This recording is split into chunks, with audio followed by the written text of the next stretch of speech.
are live. Thank you guys so much for tuning in. Good to see everybody. Give me 1 second here and make sure my settings are good. Welcome, D, Jen, Jill. Good to see you. Pam Jam says CCTV Disappearance. Yeah, I'll explain that here in just a second. There we go. Let's see if that'll work. Oh, perfect. All right. Can you guys hear me okay? Let's see. Is that working? All right, perfect. All right. Yeah, I thought we'd change it up a little bit. I put out a video with the latest stuff going on with Trump. So if you didn't catch that, go check out the video after the live. I just did an update with the body cam footage. I may do another video with like all the stuff that came out with Christopher Wray and all that, but yeah, I thought we'd change it up, do some strangest CCTV disappearances. There's two cases that are pretty big. There's one that's Trevor Deely. That one is unsolved. They never found his body to this date. And then the Jamison Family, a lot of content creators have covered that case. Really wild. So I thought it'd be fun to kind of switch it up and maybe try something different and cover those two cases. I was going to try to fit in Kenny Veech as well, but I just didn't have enough time. But real quick, before we get started with those, just update with Aiden Clune. As you guys, most of you know, we've been out there searching for him. Right now is super hot, so the last time I was out there, I ended up getting dehydrated, even though we are really cautious. You know, we take breaks often, carry a lot of water with us and stuff, and I was fine the entire time. It wasn't until I got home.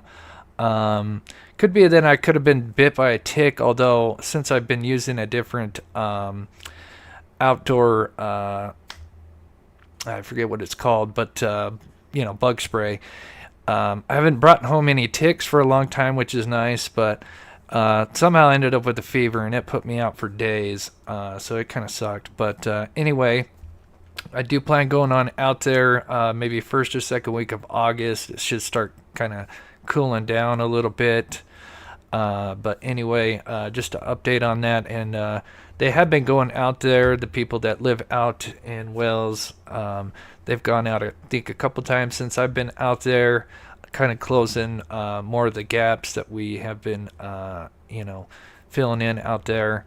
And so we do plan on going out there soon.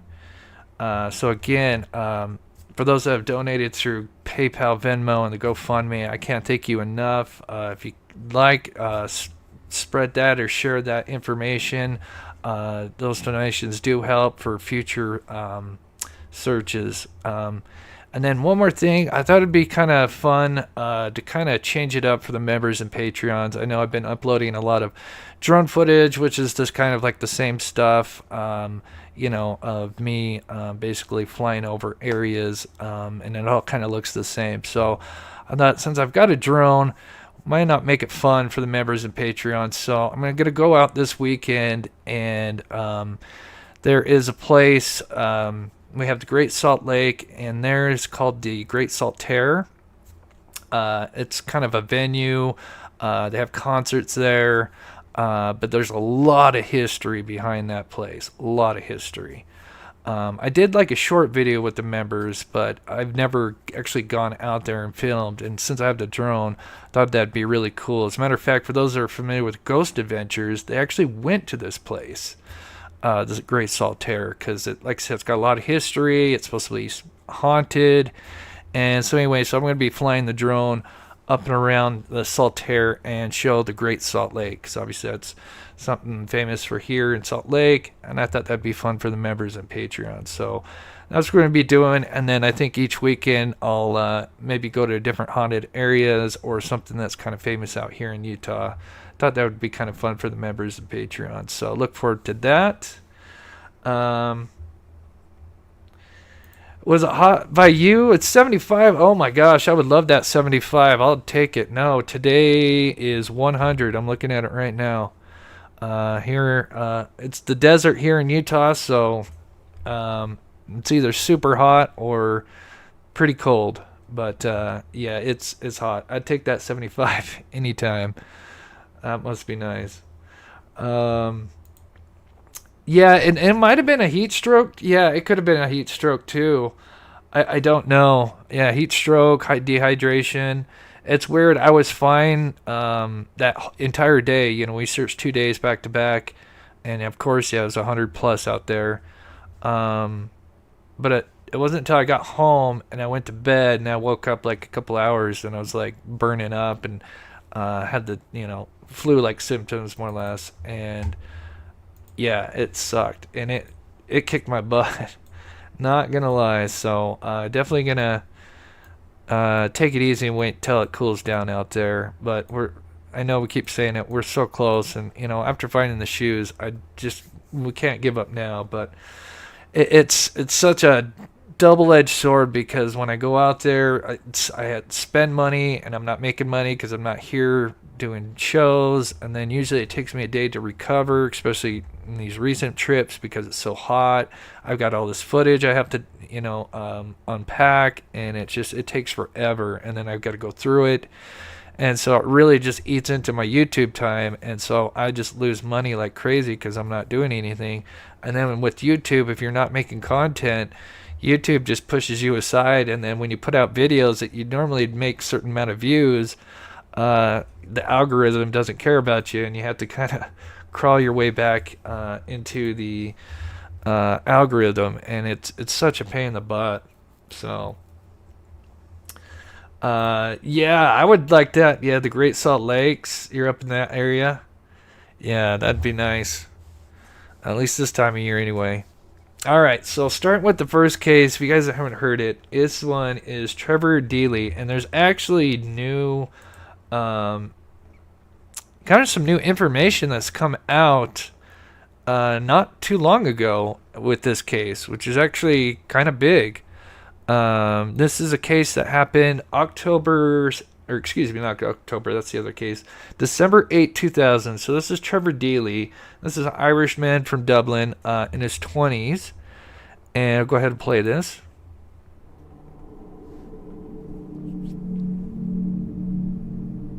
On the evening of December 7th, 2000, Trevor Deely went to his office's Christmas party at a nightclub down the street from the Bank of Ireland in Dublin, where he had been working in the IT department for about a year. Upon leaving the party at 3:30 a.m., Trevor couldn't get a ride back to his apartment due to a massive taxi driver's strike, and his only option was to walk home through an area notorious for crime and gang violence. So here's just kind of overlay. Now, of course, I don't know Dublin. Mike says, I'm not sure. Oh, yeah, so that is your Mike MX1. Good to see you. Good to see a local case getting covered. So, yeah, Mike, if you'd like to share some information, I didn't deep dive this case as much. Usually, if I'm doing multiple cases, I can't deep dive as much as I'd like to because I just don't have enough time. From what I understand, that he was leaving a work party around 4 a.m., and I'm just looking at my notes. And so he was going to stop at his... so apparently there was something going on with taxis. I don't know if there was like a taxi driver strike going on at that time in December 2000. And he lived not too far away. I forget the distance. I've seen it. I think I've got it up here later. But anyway, so he was leaving a little party, a get-together, and he was walking home, and since I guess it was raining, he decided, I don't know if it was because it was raining and he also needed to go to his workplace, but he had this bank that he worked at, and he walked there to grab his umbrella and then I guess figure out his schedule as well. So again, this is just after 4 a.m. and okay, he's talking about Trevor. And from there, they have CCTV cameras out there, and there's this man that, as he's walking up, they interact, and then I think he goes through this gate, and then you can see the man actually kind of waiting outside, and then later on, they would catch him walking down the road. And anyway, let me play it so I don't get too far ahead here.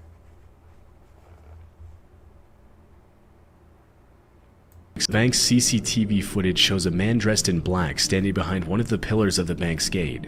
The man can be seen standing there for almost half an hour before Trevor arrives. A little after 3:30, the man in black pulls out his cell phone to take a call. So it's a little bit hard to see, but yeah, you can see him, the man in black, the suspicious man right here. And he's standing apparently in front of the bank. And now you have Trevor, who is walking from the party, and he's going to be going to his workplace, the bank, to get an umbrella and I think work on his work schedule. And a few seconds later, Trevor walks by, also on the phone. Police later determined that at that exact time, Trevor had made a phone call to a coworker who was still at the bank. The CCTV video shows Trevor arriving at the bank's front gate, and a second man dressed in black steps out of the shadows to talk to him. Trevor ends his call as he opens the gate and talks to the man in black. It doesn't look like they know each other, but Trevor doesn't seem to be scared or concerned. The man simply stands by the gate as Trevor walks in, and a few minutes later, the man in black walks out of the camera's view. Trevor's coworker reported that he and Trevor shared a cup of tea that night and talked about the party for a while, and that Trevor had also logged onto his work computer for a couple of minutes just before he left the bank at about 4 a.m. The CCTV footage shows Trevor stepping out onto the street and opening his umbrella before walking home. He didn't appear to be followed. So notice that the man is now gone right here. Before, when he entered in, we saw him kind of like standing there, which is really weird. Keep in mind, at this time, this is a bank. Now, I don't know if it's a bank anymore. I believe it's like a pizza place or something like that. Oh, we got a couple of locals in here. I lived approximately 10 minutes from where this happened, and there are still posters up for him. That is crazy. Thanks, Fagan, for sharing that. So we got a couple of locals in here. That's awesome. I appreciate it. Again, I didn't deep dive this, so any information, if I get it wrong or you'd like to share, please put it in the chat. Kind of interesting. And a few minutes later, at about 4:06 a.m., he made a call to a friend to let him know that everything was all right and then he was on his way home. But since his friend was still asleep, he left a voicemail. That voicemail would be the last time that anyone heard from Trevor Deely.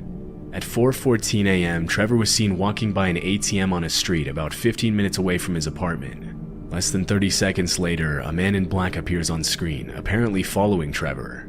16 years later in 2006, and it does almost look like this guy's in kind of a hurry too, if we play it back. And I do overlap the two videos. In black appears on screen, apparently following Trevor.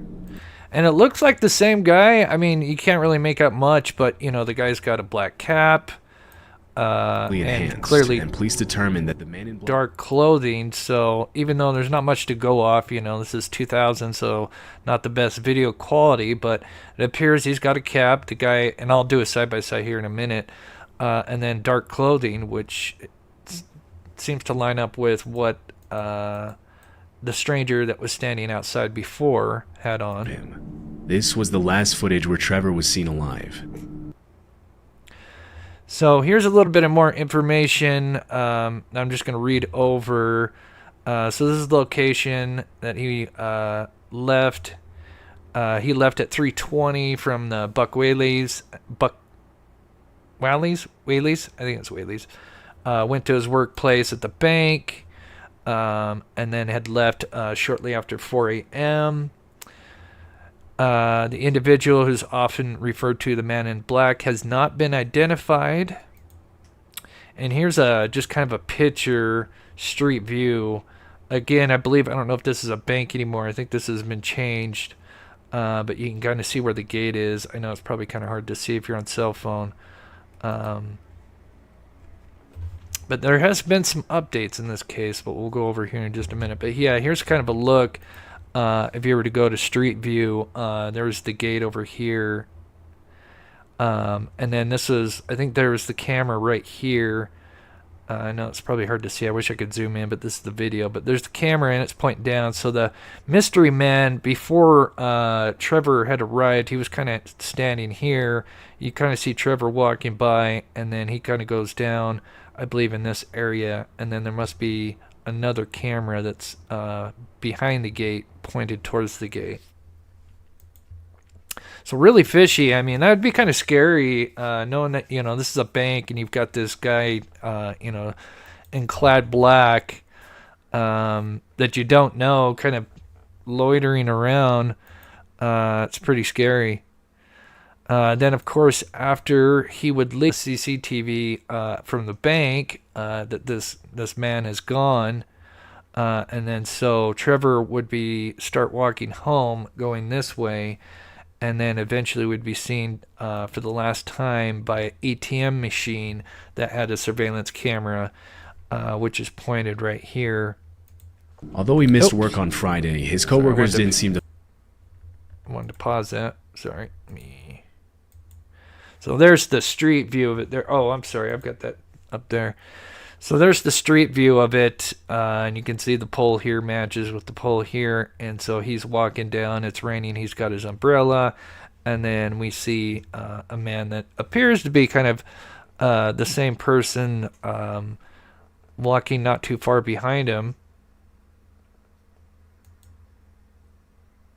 Although he missed work on Friday, his coworkers didn't seem to find it strange, considering that many other employees were still hungover from the party and had also taken the day off. But after his friends and family couldn't get in touch with him over the weekend, and he didn't show up for work on Monday, he was immediately reported missing. Trevor's friends and family led the search from the beginning, and it was actually his friends and not the police who managed to get the disturbing footage from that evening. Unfortunately, they didn't have access to the footage until 4 days after his disappearance, which meant that the police had lost valuable time in the search for Trevor Deely.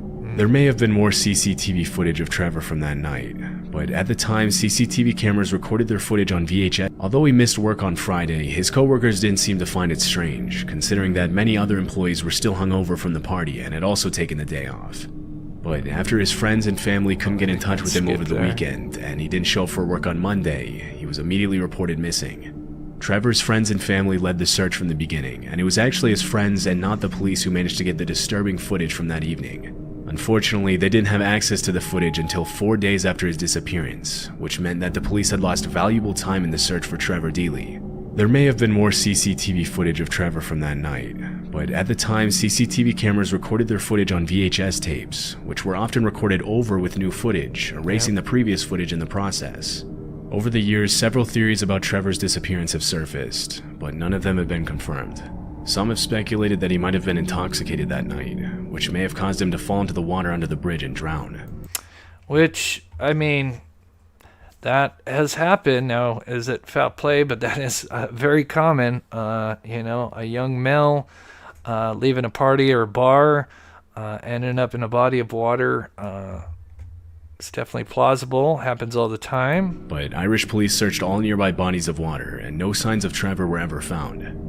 Most people believe that the mysterious man who was seen following Trevor in the CCTV footage had something to do with his disappearance, but to this day he remains unidentified. Yeah. In 2017, police received a tip from an anonymous source who claimed to know what had happened to Trevor. So this is interesting because, like I said, there is an update as late as December 2003. There is a new update, so which is kind of interesting because I do remember hearing about this story before. So here's me just doing an overlay of the two videos real quick here. Just kind of showing you. This guy will actually turn here and you can kind of see. I mean, this guy's got a cap on, got dark clothing on. So it does match kind of, although, again, you could still be wearing kind of light, dark colored clothing. And we just wouldn't know because of the lighting itself. There's a couple of overlays of the two people.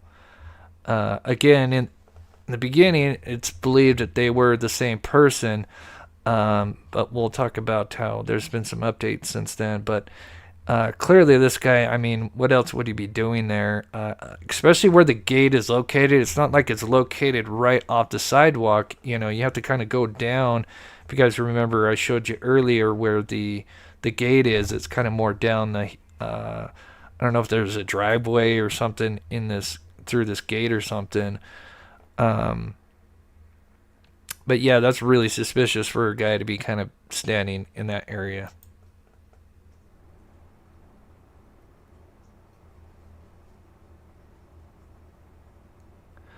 Oh, I inverted it so to kind of match up. I did both. I inverted it just so I could try to kind of match up his body a little bit better. But here's kind of a close-up of the guy with the lighting.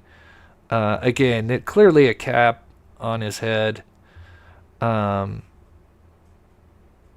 Fortunately, in this video, and here he is again. This is where he was standing before Trevor arrived, or kind of as he was arriving, kind of loitering around here. It's hard to make out any details, other than that it's clearly the same guy, that we see seconds later.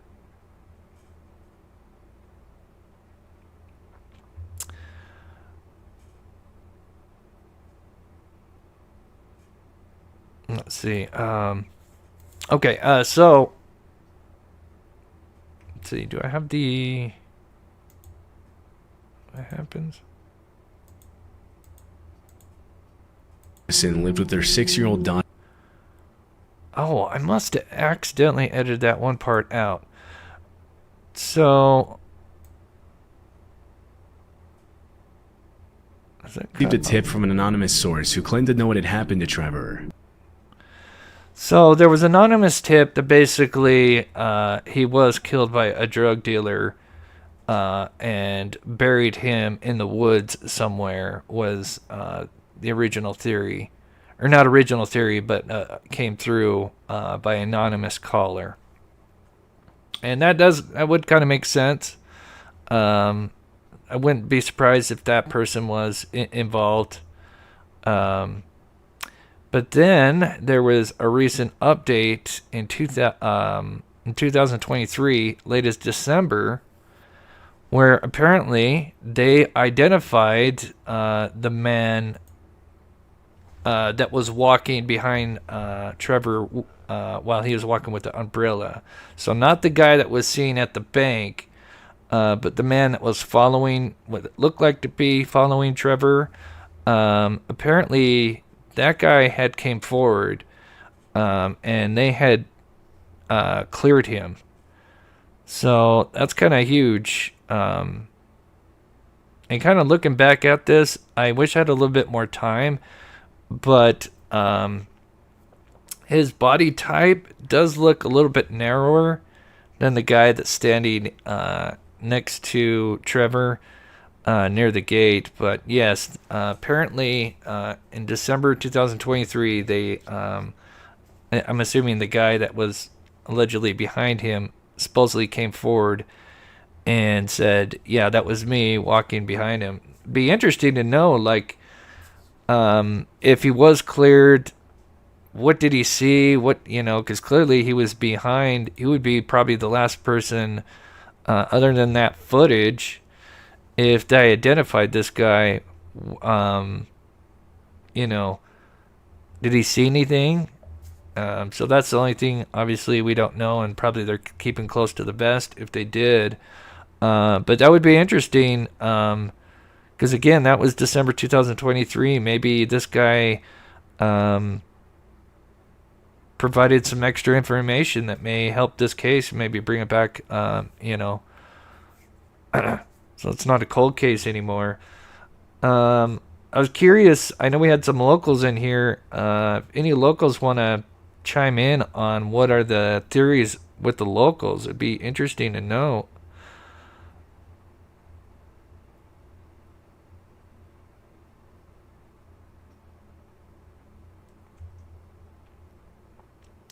Yeah, Mike, if you have, if you'd like to share, is there any theories with the locals?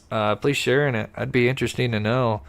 But yeah, as you can see here, I wish I had a little bit more time, but the guy kind of stands, obviously facing completely away from the camera when he's behind the gate.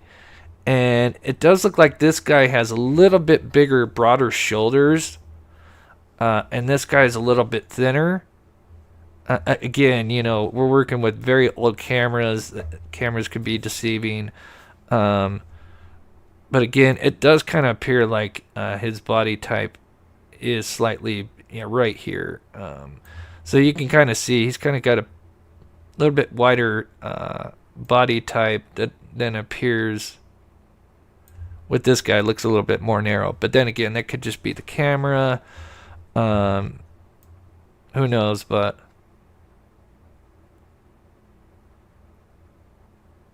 man, it's pretty wild. Trevor, what was he, 20? Good question. I had it written down, and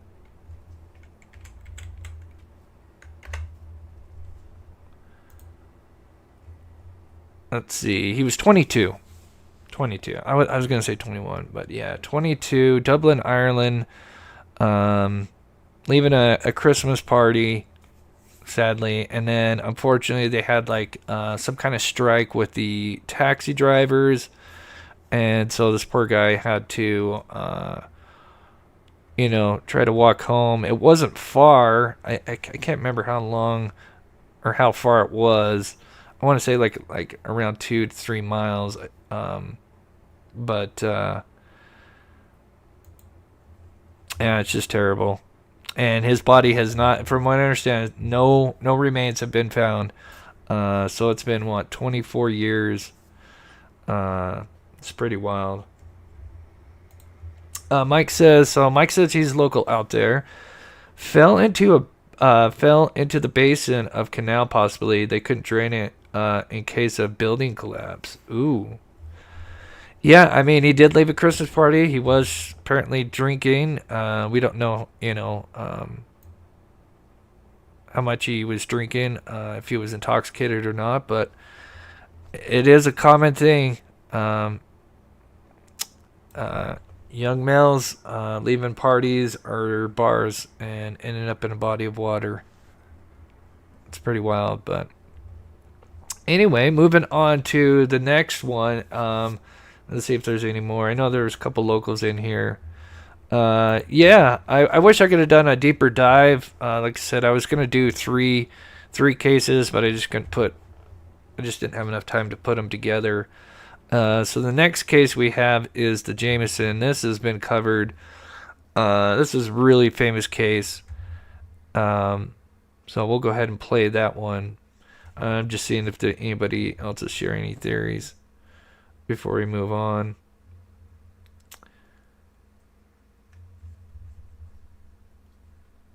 Although they lived what appeared to be normal lives, the Jamisons' marriage was a rocky one, and police have long tried to figure out if their difficult circumstances were somehow tied to their disappearance. Around the time of their disappearance, the couple had been dealing with financial issues.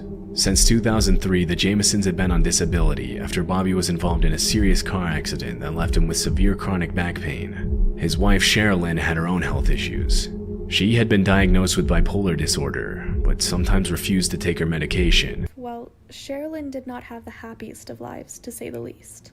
She had been divorced before and had lost custody of her child. Following the divorce... So just a real recap with this family. So this is out of Eufaula, Oklahoma.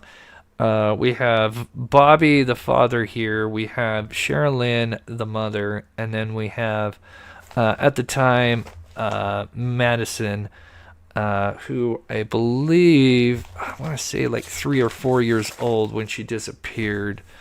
And I'm not sure who this little guy is, but he's not part of the family. I mean, he might be like a stepson. I don't know. That might be her stepson. I'm not sure about her mental boy. Health rapidly deteriorated. But Sherilyn had some mental health issues, and which is explained here. She developed bipolar disorder and severe depression. It even ended up in the hospital after Sherilyn hated her husband. In the letter, Sherilyn calls him a loner who doesn't care about his daughter. This theory is also supported by take her medication. So she, before they disappeared, they were having some troubles. And they were actually going to pack up and buy a plot of land. And this was, where's the date on this one? This was in 2009, October. 2009, the family decided to drive up to check out a 40-acre plot of land in Red Oaks, Oklahoma, about 30 miles away from their home in Eufaula. They specifically asked to inspect the plot of land without a real estate agent present. The Jamisons had told their friends and family that they were planning on moving there to start a new life after pulling their 6-year-old daughter Madison out of kindergarten over some kind of disagreement with their daughter's school. 4 or 5. During the week they drove up to Red Oaks, nobody heard from the family. Because they were an unusually private family that often went off the grid without contacting anybody for weeks at a time, nobody assumed that the Jamisons had disappeared. But after a pair of hunters discovered the family's truck abandoned on a dirt road at the edge of the woods 9 days after they were last seen, it was clear that something was wrong. Of 3 missing for about 2 weeks now. Rescue crews are searching on the ground and in the air near Red Oak, that's in Latimer County. News 9's Dan Bewley has today's developments. The Jamison family was last seen on October 9th. Their truck was found on October 17th. But there was no sign of the family, and today search teams fanned out across a rugged piece of backcountry. So we'll go a little bit over more of the history of the family because it gets really strange. We're talking about these people thought they had a haunted home. They were seeing demons, different things. Then there's also rumors from outside sources saying that they possibly were on drugs. Meth is mentioned. And all sorts of things. 100 people searched on Panola Mountain, which is northeast of Wilburton. You can see from this video shot from Sky News 6 that it's a very tough part of the county, nestled in the mountainside with rocky ridge lines and a dense covering of trees. So this area that they go to is completely, I mean, it's a huge area, huge. It's the Samboyas Mountains, I think it's pronounced, in Oklahoma. It's huge. It's amazing they found anything, to be quite honest, because it's just so big and just so heavily wooded. But apparently they found the truck, but no family. They had a bunch of belongings in there because we'll watch the video. We'll kind of go back. But there's a lot of crazy things that happened in this case. Inside the truck, police found a GPS, cell phones, empty pill bottles, wallets, and $32,000 in cash, which was extremely strange considering the Jamisons had been struggling financially. Disturbingly, the Jamisons' dog was found alive in the truck, dehydrated and starving after spending days in the locked vehicle. Police also reported that they found a chilling 11-page angry letter from Sherilyn to Bobby, in which she accused him of hating his daughter and being a loner and a hermit. According to a specific police report, there was a haunting sentence in the letter that read, "I would not wish my daughter to be raised in foster care because of you being in prison for attempted murder and her mother dead." At this point, So yeah, crazy letter found by Sherilyn, written to Bobby, found in the truck. Very disturbing. Doesn't want her daughter growing up without a father because he might murder. I'm assuming maybe that he's talking about, or she's mentioning, because we'll get into Bobby's father. This is Bobby, and his father had owned a gas station. And anyway, we'll get to that part of the story. But so a lot of weird things. It was impossible for anyone to know what had happened to the Jamisons. But immediately after it was determined that the family was missing, police started a search around the area where the truck was found. For 9 months, a search team consisting of 400 volunteers, 16 search dogs. 400 volunteers.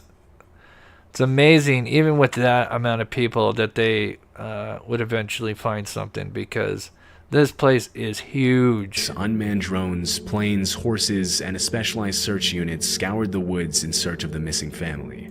So this is a look at the area, and I also have another picture of it. It's so vast. During this time, police found unsettling footage recorded by the family's home security cameras from the day the Jamisons vanished. In the video, so this was pretty crazy. I wish I could find the full video. You only see, I don't know if I have to get like a FOIA report to maybe get the full thing or not. But you only see like a few clips, and apparently the frames per second are, I forget exactly what they are, but they're not your typical 60, 30 frames per second. So it looks like it's skipping. But apparently they're kind of walking back from the home, carrying stuff out in a trance-like state, according to what they say. And sometimes they bring stuff out, and then sometimes they go and grab whatever they brought out and bring it back in. Sometimes they come back out with nothing.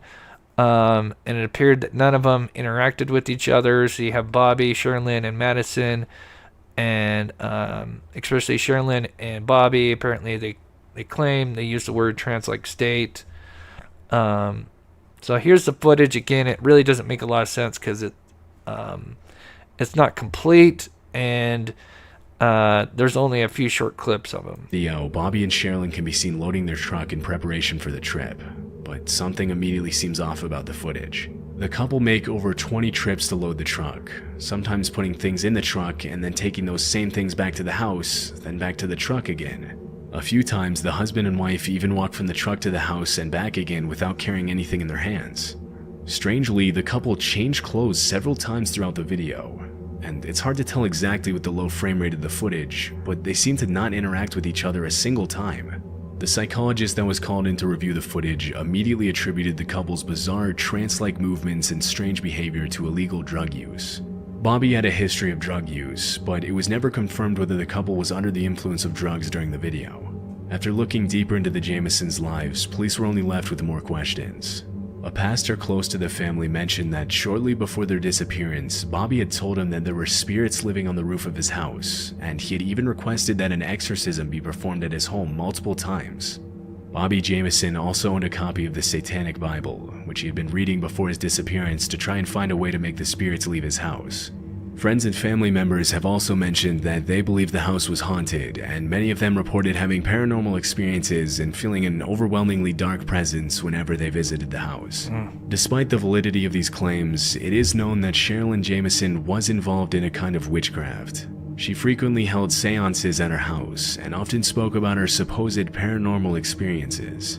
Sherilyn owned cats, and after they died, she suspected that her neighbors had poisoned them, so she spray painted the words, "Witches do not like it when their cats are killed," on a large metal storage container on the Jamisons' property. Yeah, that's pretty wild. I mean, that just kind of shows the mental state of Sherilyn. 3 cats killed to date by people in this area. It says SSB number 3. I don't know, maybe that's the initials of the cats. And that means 3 cats. I don't know. If anybody knows what SSB number 3 means, I'm not sure.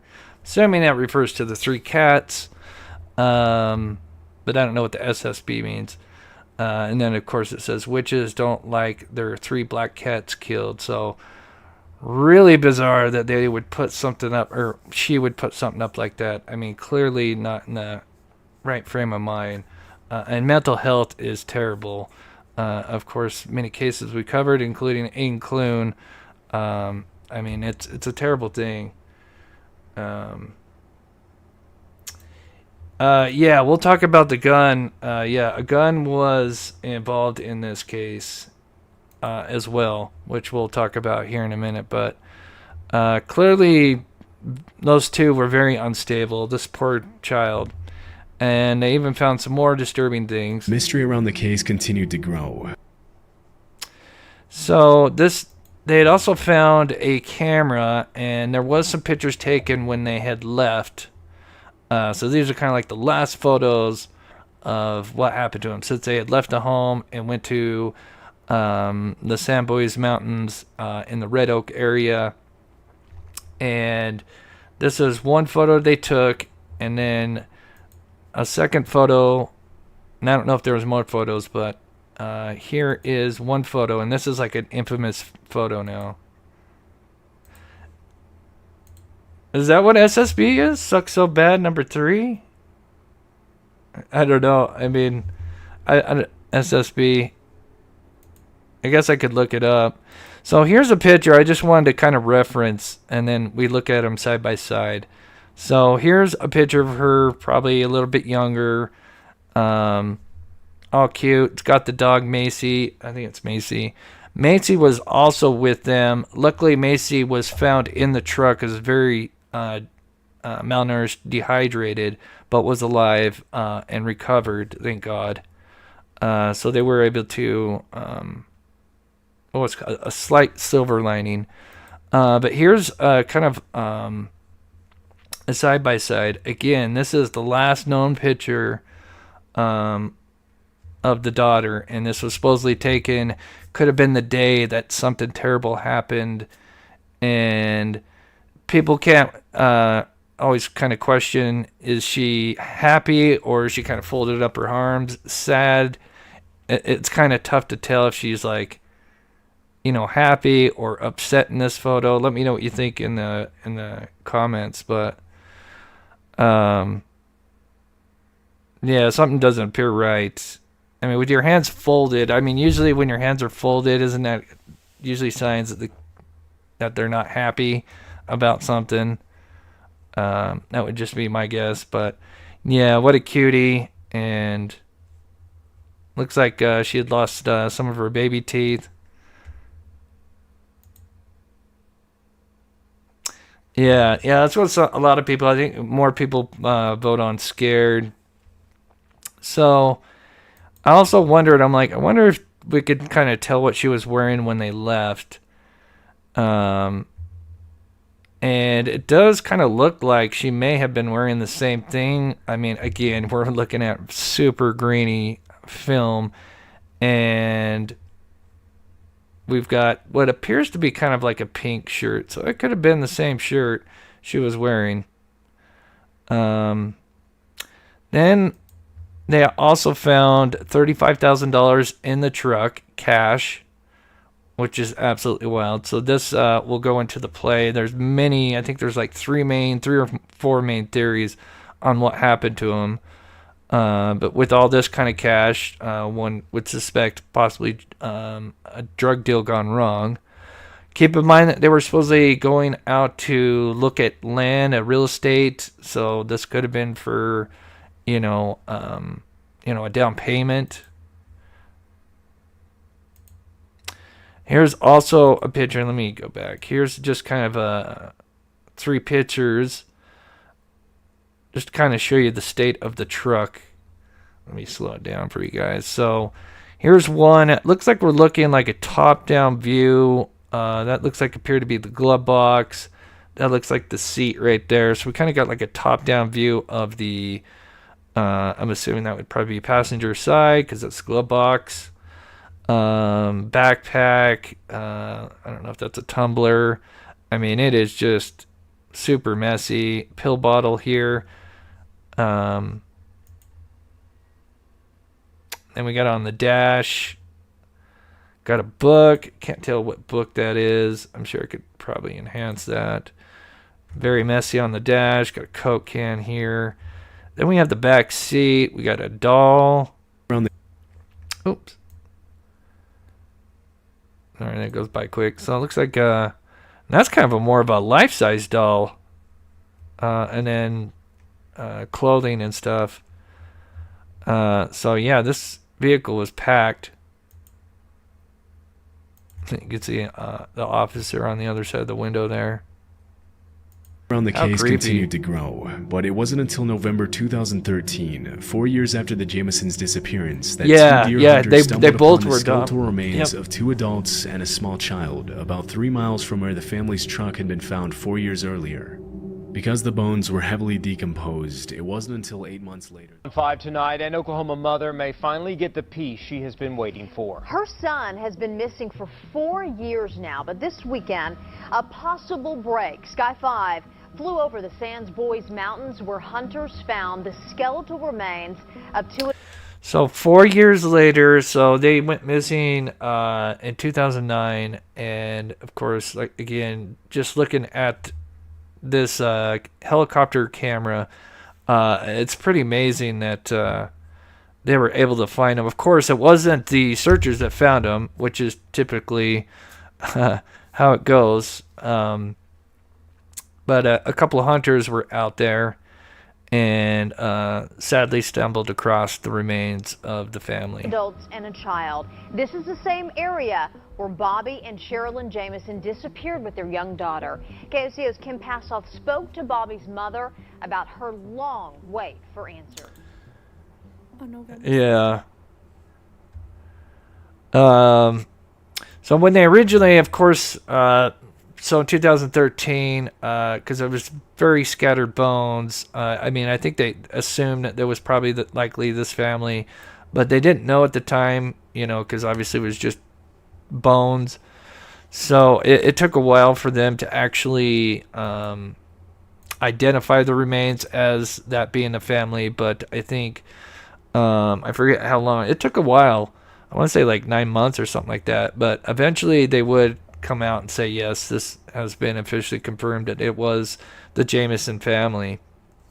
So the truck was parked here, and their remains were found 2.7 miles away. So I can definitely see why the search team may have missed it, because it probably did a 1 mile radius, a 2 mile radius, and being involved in searches and knowing just how much ground and how long it would take, I could see why. And then they also said that because it was October, you're looking at late fall, so in that area there was leaves on the ground, and so they believed it's possible they could have missed the remains because they were covered by leaves. But yeah, the dog was fine. I see people saying poor dog. Dog, yeah, unfortunately was in the truck. It was locked.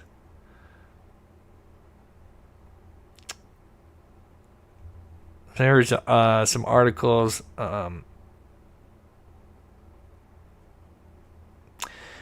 So one of the theories, because they had found, this is not a real skull. This is just kind of a recreation. So keep in mind, this is not the actual skull. But Bobby, the father, he had a small hole in his skull, and they did have a I believe a 9mm.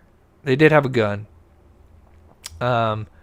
So it was rumored that it could have been, kind of a murder self.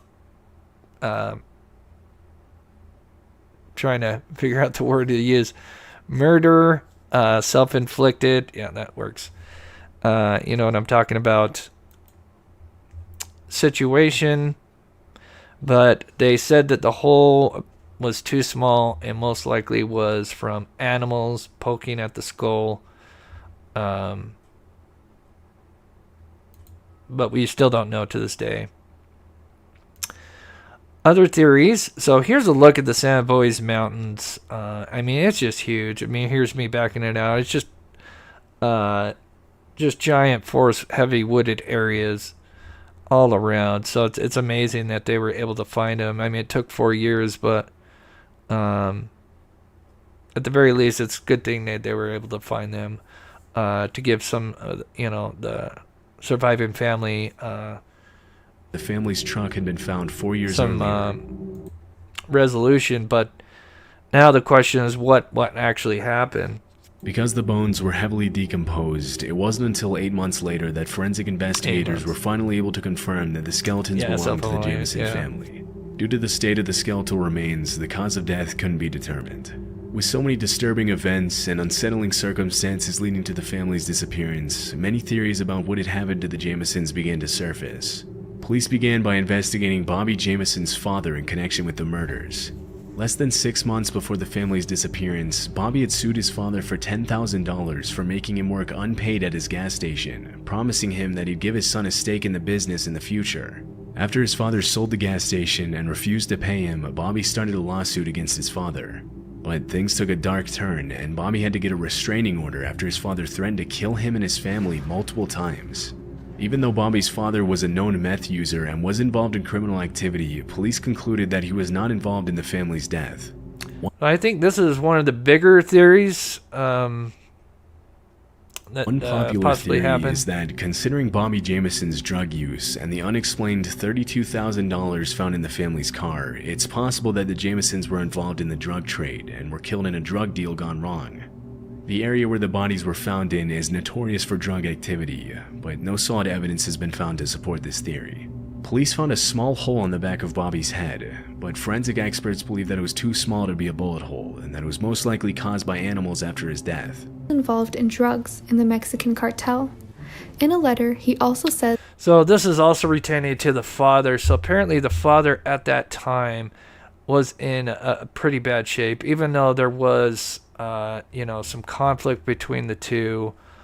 Apparently the father was in that his father is showing signs of Alzheimer's, he needs to have his driver's license eliminated, and even that he has tried to kill his mother 4 times.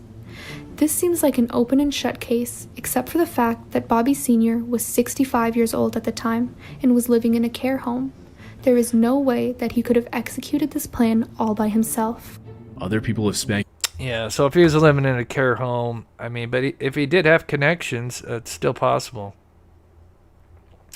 Then there's a couple theories, and then I have one of myself. Speculated that the Jamisons could have been involved in a cult. The strange symbols and cryptic writing that was found on the family's truck seemed to support this idea, and Sherilyn's own mother claimed that her daughter was on a cult's hit list for some unknown reason. Although there has been cult activity in eastern Oklahoma since the 90s, their presence has decreased over the years, and it was never confirmed whether the Jamisons had any involvement with a cult. The anonymous caller claimed that she had once been part of a... So yeah, this whole cult theory came from an anonymous caller, which said that she called in saying that the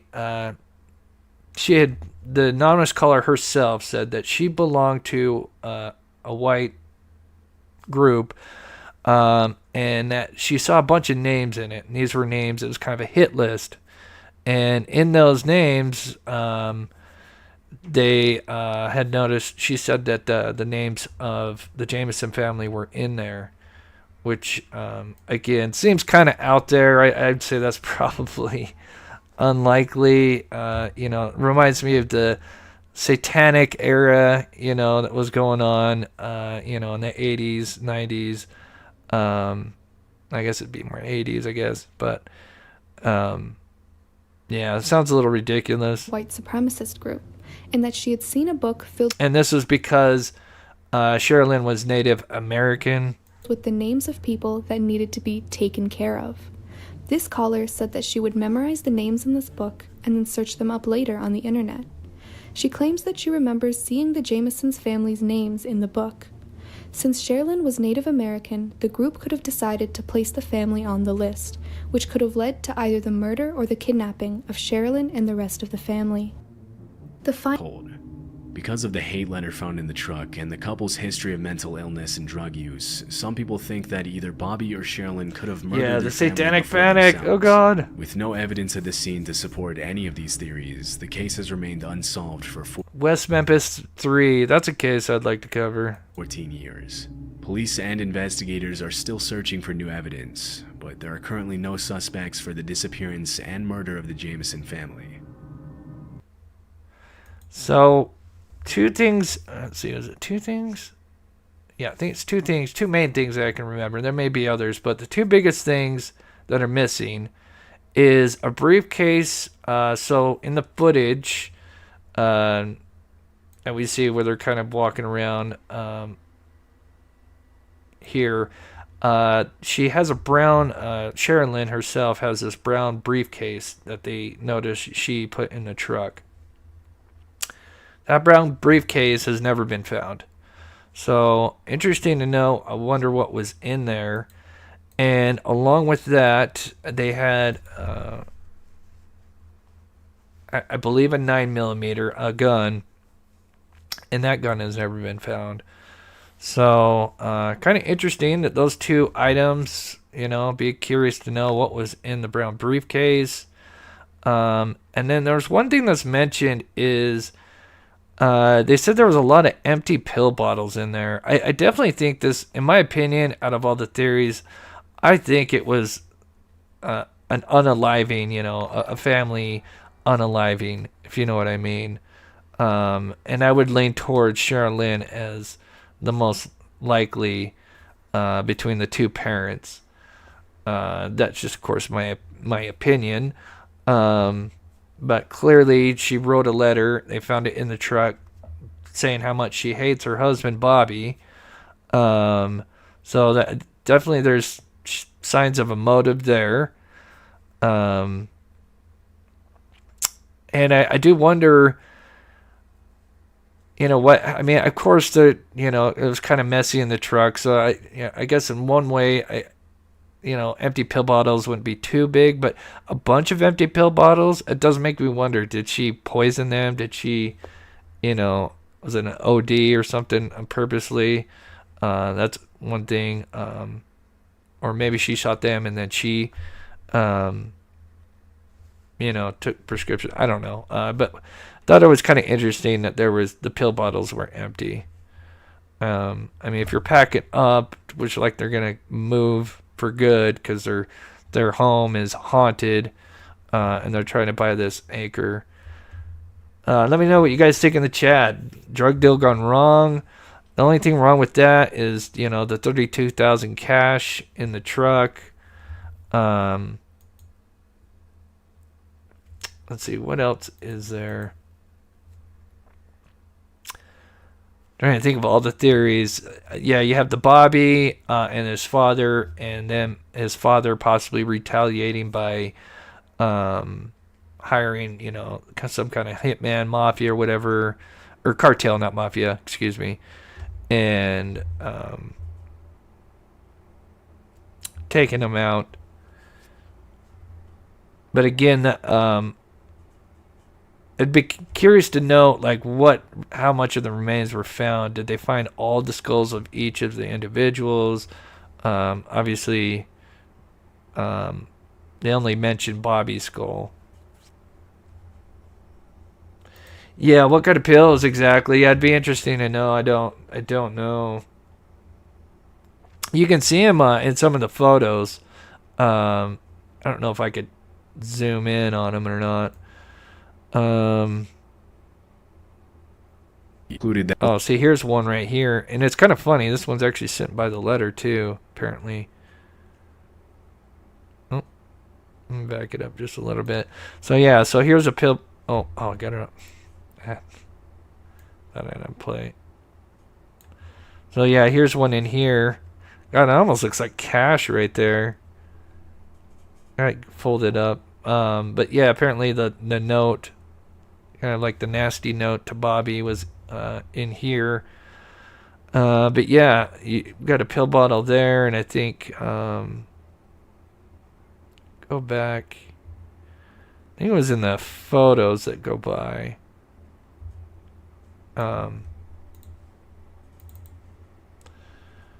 Where is it? There it is.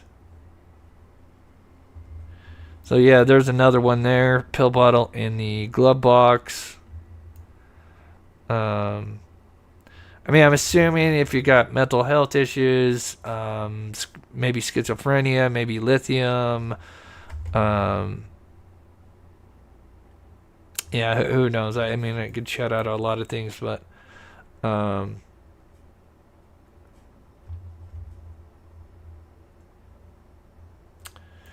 Black Widow, good to see you. Self-deletion party, I reckon. Yeah, self-inflicted. Yeah, a terrible family tragedy.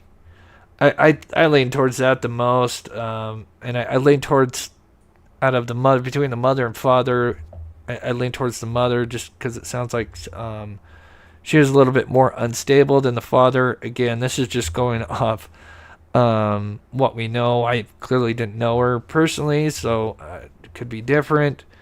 But with the information we know, it certainly sounds like she was, at the very least, unstable and had some issues. Nadia says, Memphis 3, I believe they did it. Really? Documentary, of course, the big one on HBO. Oh, gosh, what's it called?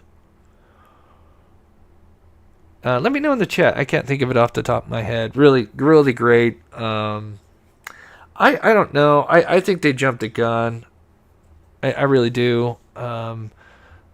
They were the kind of the perfect patsies, and of course, they, again, I haven't seen the documentary in years, so I'm kind of going off terrible memory here, but I do recall it all kind of started with the guy that was kind of not so smart out of the other two, and they kind of go in after him, and then he shared kind of a story, and then, of course, I think he was coerced into kind of sharing that story. And then from there, it just, it's just snowballed down from there. Mike, good to see you. Level 3. The money left leads me towards unaliving by wife. Any career criminal would have snatched that money. Exactly. I mean, the doors were locked, and it is. I mean, looking at the truck, it's like I don't know how you find anything in there. So it's possible maybe they had that cash on them. They had no idea, and maybe they told the dealers. Let's just pretending it was drug deal gone wrong. Maybe they told them they didn't have the money, and then they shot them. But they really did. God, that would be terrible. So, oh man, yeah, wouldn't that be? Yeah, now just kind of thinking about it, that'd be terrible if that was a drug deal gone bad, and like they just said they didn't have the cash with them, and so they were killed, but they really did, and so that money was in there. But they found the remains. They weren't buried because the hunters found them. So I would think if it was a drug deal or another outside source, wouldn't you try to bury the bodies? Especially if it was cartel. I don't know. Cartel does some really messed up stuff. I mean, so again, I can't speak for the cartel, but you would think if you're in the woods, maybe they would at the very least try to bury the bodies. And I think with the self-aliving, you wouldn't really worry about burying bodies because what's the point?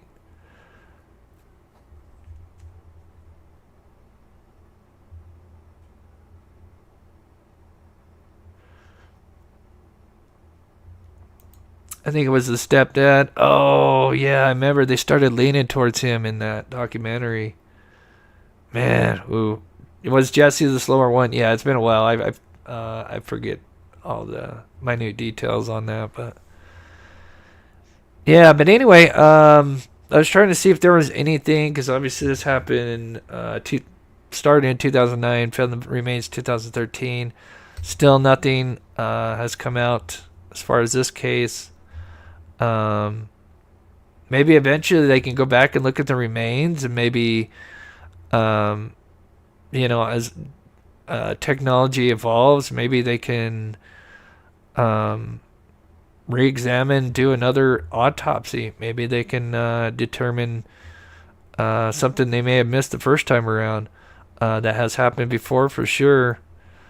I was going to see if that was the Satanic Book. I can't tell.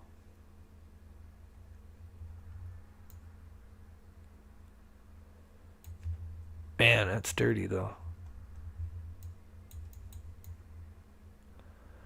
But yeah, what a crazy mystery. I never heard this before tonight. Yeah, this is a pretty interesting story. A lot of content creators. I mean, if you look up Jamison Family, a lot of people have covered it. Of course, I probably first heard it.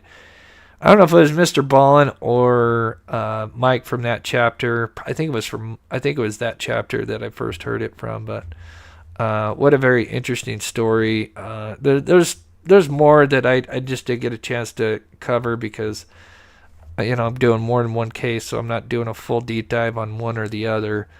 But yeah, there's a lot of history in this case. There's even just I guess you could even throw in the theory that they were haunted by spirits and spirits took over them and another self-unaliving type situation. It's pretty wild story. Why did they go out to where they were? So the place that they were living, according to them, now keep in mind you have especially the mother dealing with some mental health issues, some really bad mental health issues. And they're both on disability. And so, but with her kind of being a little bit more, having a little bit more issues, at least according to, news sources and stuff. I think the question, but they both believed that the house that they were living in, I'm sorry, I kind of got sidetracked with the mental health issues. But the house they were living in, sorry, I'm trying to get the shot of the house. I know it's somewhere. Anyway, they thought that the house was haunted. They were supposedly seeing stuff, and so they wanted to get out of the house and start anew. And they wanted to get like just a fresh plot of land, open plot of land. And so that was what they were going to do. And they were going to meet the realtor. They were going to literally meet him out there. This was kind of not a typical way, I think, of how you would normally go about buying a plot of land, I think. So the $32,000 could easily have been before to pay the realtor, a down payment or whatever. I don't know how much the land was. There's the house right there. But yeah, apparently they were haunted, and so they had to get out of there. That's a nice house. I mean, looking at that, I mean, that's terrible. I mean, that looks like a decent house. Again, if this comes down to mental health, it just shows you, it's just terrible. When it comes down to mental health, just how terrible it can affect people and their decision making, and how that trickles down to, others closest to them, like their daughter, that poor girl. That's crazy. Rainstorm, what if they trade the briefcase? What if they traded the briefcase, was traded for cash? Ooh, that's pretty good, actually. Yeah, we don't know what was in the briefcase.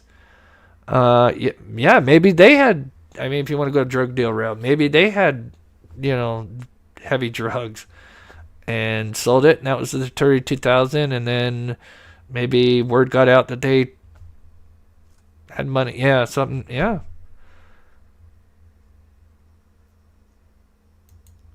Yeah, something shady going on for sure. Gonna go back up. So just a couple updates before we head out. Black Widow, member for 11 months. Thank you so much, Black Widow, for the support. Appreciate it. You are so amazing. We got Fuza. Good to see you. I voted for self-inflicted. Neither parent seems stable. Yeah. The little girl was terrified in that picture. She wasn't being cared for. Yeah, I think, with the arms folded like that, I'd lean towards she's not happy. It's just tough to say because kind of her mouth and her facial is kind of really hard to say. But yeah, with the arms folded, I mean, that's usually, they're not happy, right? But yeah, that's eerie. Literally, the last picture taken of the family alive, or at least a family member alive. They took a picture of that, which looks like she's, close. They must have took a picture of this and said, hey, go stand up over here. Kind of looks like that same rock. That's right here. Sorry, keep going to that one. Kind of looks like that rock she's standing next to is right here. But yeah, what a terrible thing. So yeah, still 2 cases unsolved. Trevor Deely out of Dublin, Ireland. I appreciate the locals coming in and sharing some things. Sadly, his body has still not been found. We don't know what happened to him. If you missed that, go check that out. Pretty interesting story. I was going to try to get in Kenny Veech as well, but I just didn't have enough time because I might just do another live. I know we did one on Kenny Veech before, but I was going to add in some stuff. Dom says, Chris, is someone on disability? There's no way they can save up $35K for a down payment. Yeah.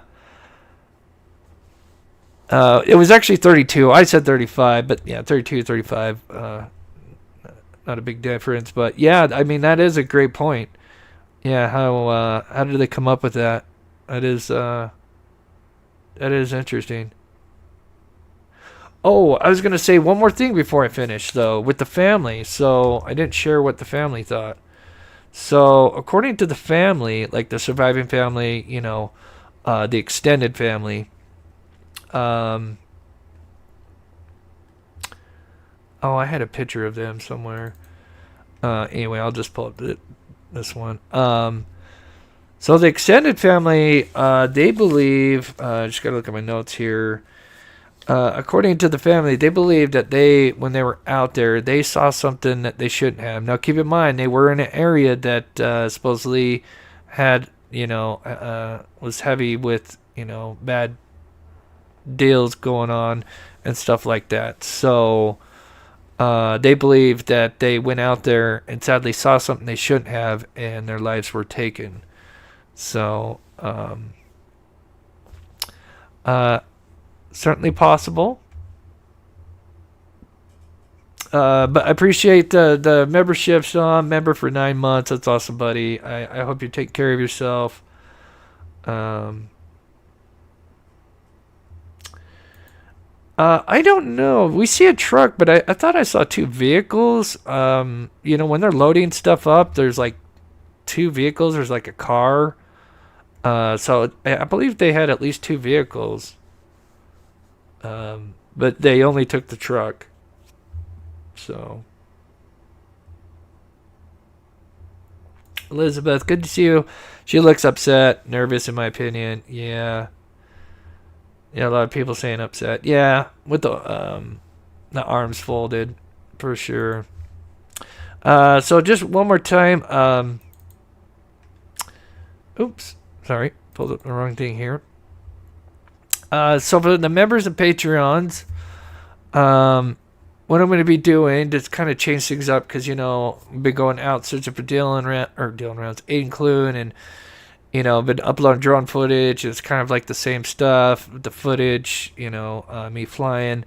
So I figured I'd change it up. So this weekend we're going out to the Saltaire. The Saltaire's got a lot of history to it. It's next to the Great Salt Lake. The Saltaire is a place where Ghost Adventures went to before. Ghost Adventures have been here a bunch. So I might go to some of those places. I also might go to some places that where people are missing and stuff like that, and just kind of show like Kaylin Louder. I've been to her place a couple times. Anyway, so I'll be droning those areas, because, like I said, the Saltaire, for anybody, let me just pull up the Saltaire real quick so I can just show you guys. Those are like, what the hell is the Saltaire? But I thought it'd be a lot of fun. Great Salt Lake. Saltaire.